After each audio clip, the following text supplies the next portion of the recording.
Baru pulang sudah halu. Bibi bicara rekonsiliasi, padahal nggak ada yang minta. Ditulis oleh Jaya Wijaya, dilansir dari Sewor.com. Ada-ada saja ulah Bibip dan kelompoknya minta diperhatikan sama pemerintah. Setelah sebelumnya mengemis minta Jokowi agar memberikan kata sambutan atas kepulangan Bibip, kini Bibip sendiri yang bicara soal rekonsiliasi. Padahal nggak ada yang minta rekonsiliasi. Pertanyaannya, emang Bibip siapa? Sampai harus Jokowi diminta mengucapkan kata sambutan. Bagi Jokowi, Bibip tidak lebih dari orang biasa yang bebas kapan saja pergi jalan-jalan ke luar negeri dan pulang sesuka hati. FPI bagi Jokowi hanya ormas tidak terdaftar yang pengikutnya hanya banyak di Jakarta dan Jawa Barat. Dengan bantuan Bibip kepada Prabowo, di Jakarta Jokowi masih menang dan hanya kalah sedikit di Jawa Barat. Itu juga FPI dibantu kader militan PKS. Sekarang Bibip bicara rekonsiliasi, kok jadi lucu ya? Berikut pernyataan Bibip dilansir dari detik.com. Ada teriak-teriak rekonsiliasi. Mana mungkin rekonsiliasi bisa digelar kalau pintu dialog tidak dibuka? Buka dulu pintu dialognya, baru rekonsiliasi. Tak ada rekonsiliasi tanpa dialog. Dialog penting, kata Rizik. Jujur, penulis bingung, siapa sih yang teriak rekonsiliasi? Penulis sudah mencari berita di berbagai sumber, belum menemukan tuh kalau Jokowi atau pemerintah teriak rekonsiliasi. Mungkin Bibip masih jet lag, habis turun dari pesawat sehingga mengigo tidak karuan. Lagian belum ada sejarahnya pihak yang kuat meminta rekonsiliasi kepada pihak yang lemah. Belum pernah kan kita dengar Amerika dan Israel minta rekonsiliasi. Ingat, Bibip itu cuma punya pengaruh di Jakarta dan Jabar. Itu pun cuma Jabar yang pada pemilu bisa membuat Jokowi kalah. Tipis pula kalahnya.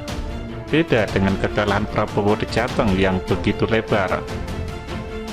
Tapi tak apa, mari kita lanjut lagi menguliti kehaluan Bibip. Helai demi helai seperti menguliti bawang bombay. Para pengikut itu punya solusi yang ditawarkan. Pelajari, kalau solusi baik, terima. Kalau tidak baik, saudara, sampaikan di mana tidak baiknya. Selesai, tidak perlu ada kegaduhan di tingkat nasional, ucapnya. Wow, tidak salah baca nih penulis. Solusi apa sih yang ditawarkan oposisi selama ini selain turunkan Jokowi? Paling mengemis power sharing seperti gelandangan politik Amin Rais. Bagi Bibip dan kelompoknya, paling khilafah solusinya. Kalau itu sih penulis hanya bisa tertawa, karena cuma orang kurang pintar yang menganggap semua masalah khilafah solusinya. Panu, susah buang air besar, mual dan muntah, khilafah solusinya.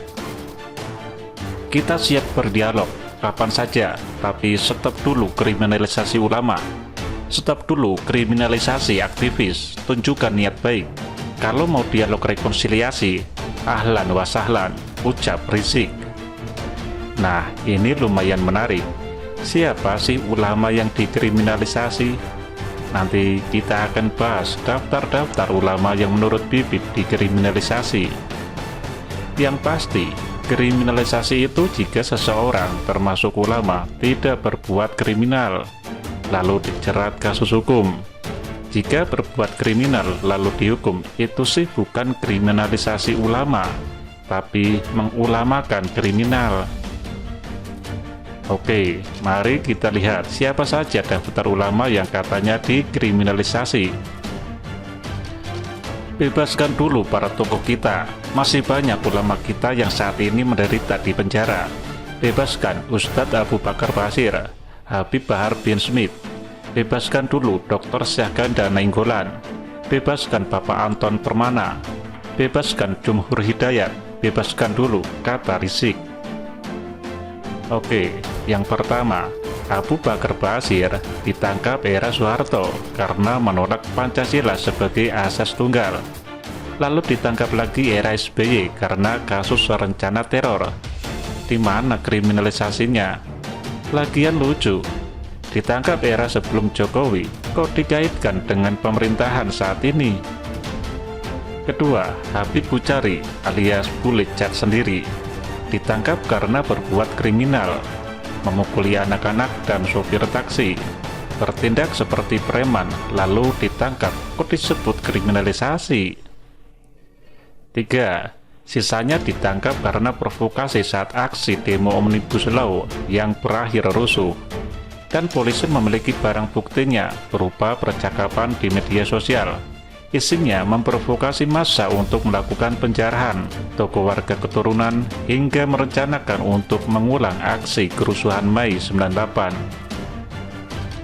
Dari contoh-contoh yang Bibip sebut, tidak ada satupun yang dikriminalisasi, tapi benar-benar karena melanggar hukum dan ada buktinya. Pertanyaannya, kenapa Bibip menggunakan contoh-contoh yang ngaco dan meminta pemerintah tidak memproses hukum orang-orang yang katanya ulama namun bermasalah? Pertanyaan terakhir ini sih jawabannya mudah.